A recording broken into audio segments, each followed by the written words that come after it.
Hi, William. I am Mr. Schmidt, and I will be your science teacher this year.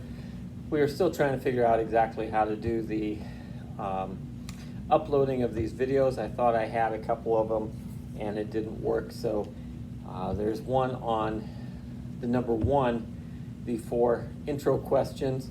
But answer those best you can, and I'll make a video, and we'll kind of go over them.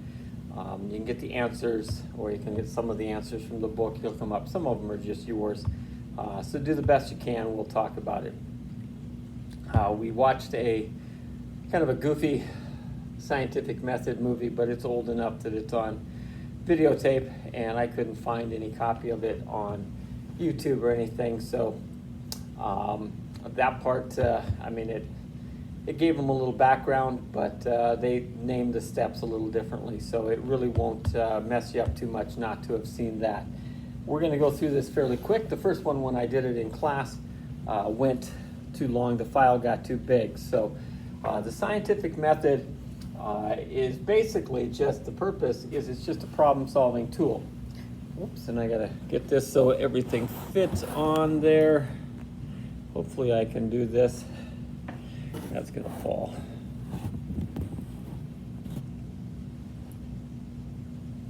All right, hopefully that will work. And this would be number 2 in your notes, so you can just write these on a piece of paper. I'll collect them when we get finished and you take a test.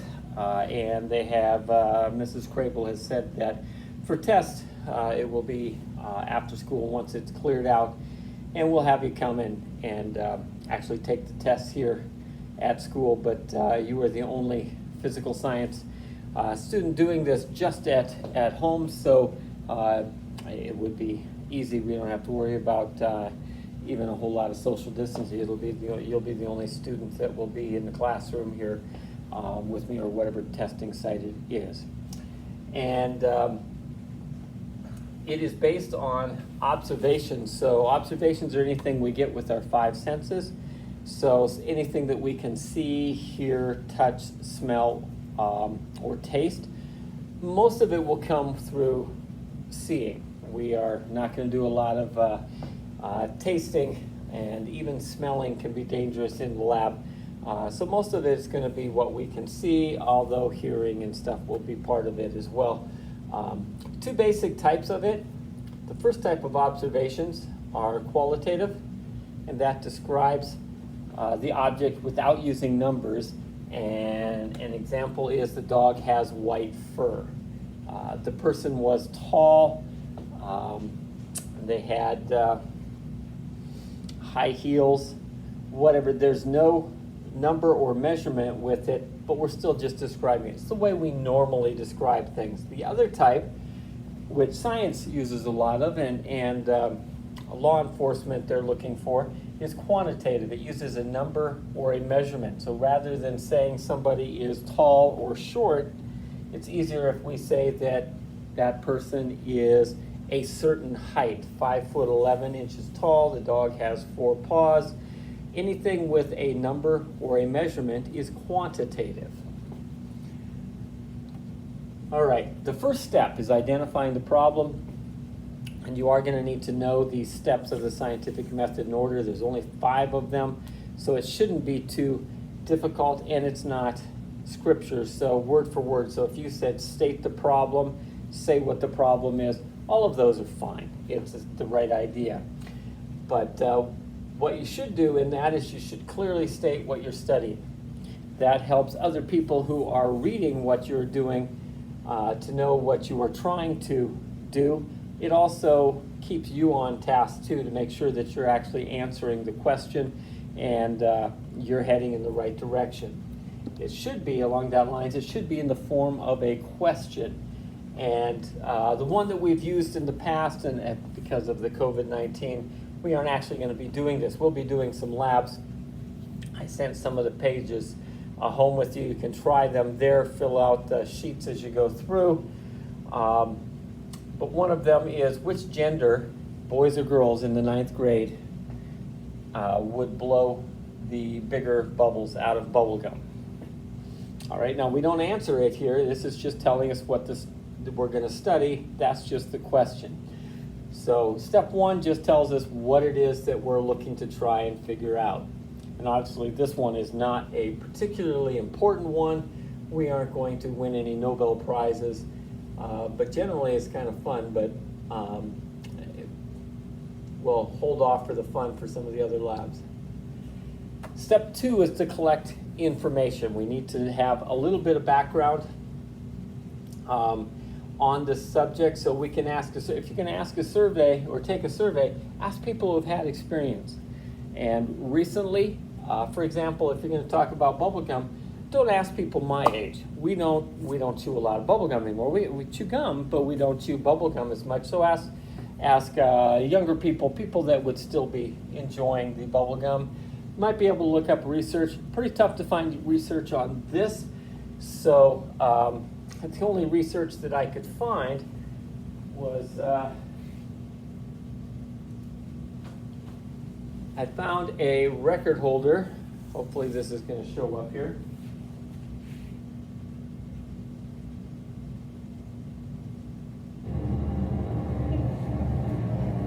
All right, this is the world record holder, or was. This isn't a brand new video.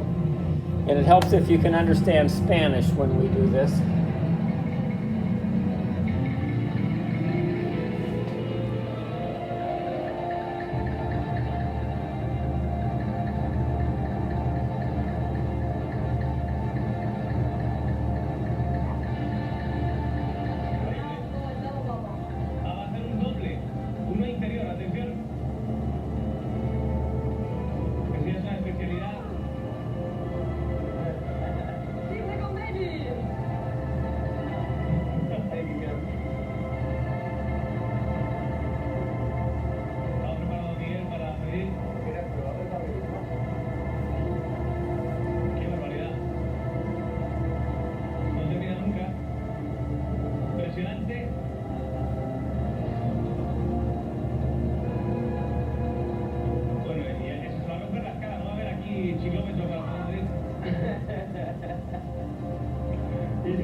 Más ahí, estamos en 56. Aquí está 56, ¿eh? ¿Vale? 56, por lo tanto, ¿cuánto es? ¿Cuánto hemos dicho? All right, so she blew a 56 centimeter, almost a 2-foot bubble. So our research, very limited, said that the world record holder was female. Not great research, but again, on this topic, we're going to take what we can get. Step 3 is really the important one in the whole thing, and that's to form a hypothesis. And a hypothesis is simply an educated guess. Now, why is it educated? Because in step 2, we did some research. That's the education we got. Usually is a little bit more education than what we got in this. And the form it should be in is an if-then. It's like a prediction. If we do this, then this will happen. So it usually is a little bit longer because you have to kind of set up some of the guidelines when you go to the next step when we're going to be testing this hypothesis. For example, this one, if each student is given the same amount of gum and they chew it for an equal amount of time, because if you've ever chewed bubble gum, you realize that somebody who has 1 piece and somebody who has 3 pieces, 3 pieces, you probably have a better chance of blowing a bigger bubble than with just 1. And if somebody gets a chance to chew theirs for 10 minutes and the other person just has to blow a bubble within 30 seconds to get it, you're not going to blow very big. You got to pretty much get rid of all of the taste. All of the sugar has to be gone before it will start to blow bubbles. It's basically just a piece of rubber at that point. But you can blow big bubbles then.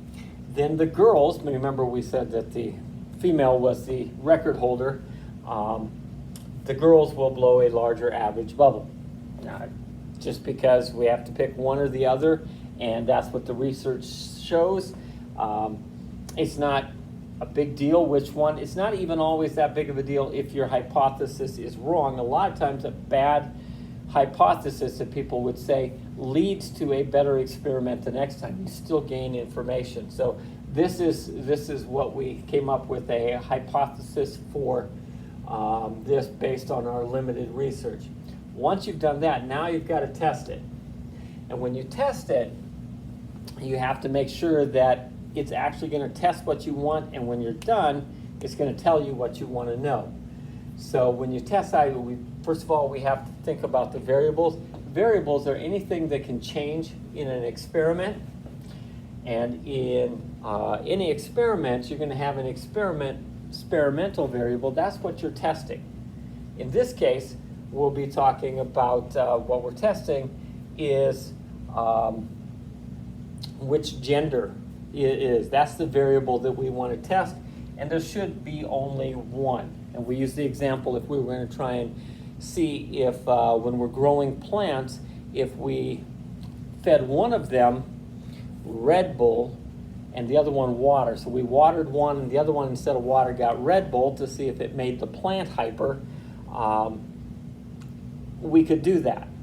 And but you'd want to make sure that everything else was controlled. Everything else was the same. A control variable is what kept the same. Now you can't test the plants with Red Bull and say I'm going to give one Red Bull and one water, and then I'm going to put one of them in a sunny spot and the other one I'm going to put in a cupboard somewhere, because then you're testing two variables. You're testing whether it got water or Red Bull and whether it got sun or no sun.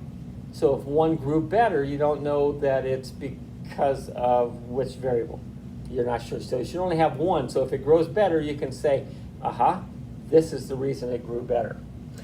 Now in this one, we had to go through and pick out exactly, if we were going to do it, how would we control everything so that everything was the same, and how would we find it out? So our procedures would be like this, and we have to write them out because it has to be repeatable. With the small number of freshmen that we have this year, it's really hard to say if we have a good experiment or not. But if we were able to do it with all of the freshmen in Omaha, in the Omaha area, we'd have, I don't know, like 1,000 or more students, and by the time we're done, we'd have a better idea. The larger the population, the better. With the small group we have, if you have one of either gender, a boy or girl, that's really good at blowing bubbles, they could almost win the competition all by themselves. So, but if you had 1,000, 500 of each, then one person isn't going to really skew it very much one way or the other. So we want it to be able to be repeatable. So we said that if we were doing it, each student would get 2 pieces of double bubble gum, and that the students would chew the gum for 5 minutes before measuring begins. Now, if you try that, it sounds like a long time. It's really not. The gum isn't really getting going in just 5 minutes. Most of the time, when we did this, we'd do half of the class, like half of the boys would chew and the other half would measure, and then they'd switch. Same thing for the girls.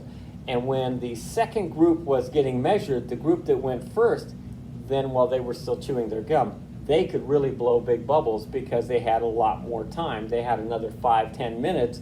So after about 15 minutes, they really could. Now, we couldn't say 15 minutes because we'd run out of class time. They decided that we would give them, they would be able to blow 4 bubbles after the 5 minutes was up. And they had 3 minutes to blow as many of those 4 as they could. And we'd just record the largest. We wouldn't take the average. We wouldn't take all of them. We'd just take their best out of the 4 that they could blow within those 3 minutes, and then we would average the bubble size for each gender. So how big was the average boy's bubble, average girl's bubble, and that's how we would determine who would be, which gender would blow the bigger bubbles. So that's testing the procedures, or the hypothesis. So once we write the hypothesis, if we do this, then this will happen. Then we test it, And then at the end, the conclusion goes back to step 3 again, and it asks about the hypothesis. Was the hypothesis correct? If we did this, was this really what happened? And again, it doesn't really matter. You want to be honest. You don't want to somehow make it look like, yes, we were right, because that's not a valid experiment then. You want to be able to, and a lot of times, it's the failures that lead on to the big discoveries later as we go through. All right, so those are the steps of the scientific method. Identify the problem, collect information, form a hypothesis, test the hypothesis, and then a conclusion. All right, do those. We're going to use those for the lab coming up with the egg drop, and I will try and record that again, hopefully with the class, so I don't have to do another one separate, but we'll set up a way that if you have any questions, you can get a hold of me. You can always email me. My email is lschmidt@ocamail.org. Anytime you have a question, you can send me an email, and I'll try and get back to you and help you out. All right, so until next time, that's it for now.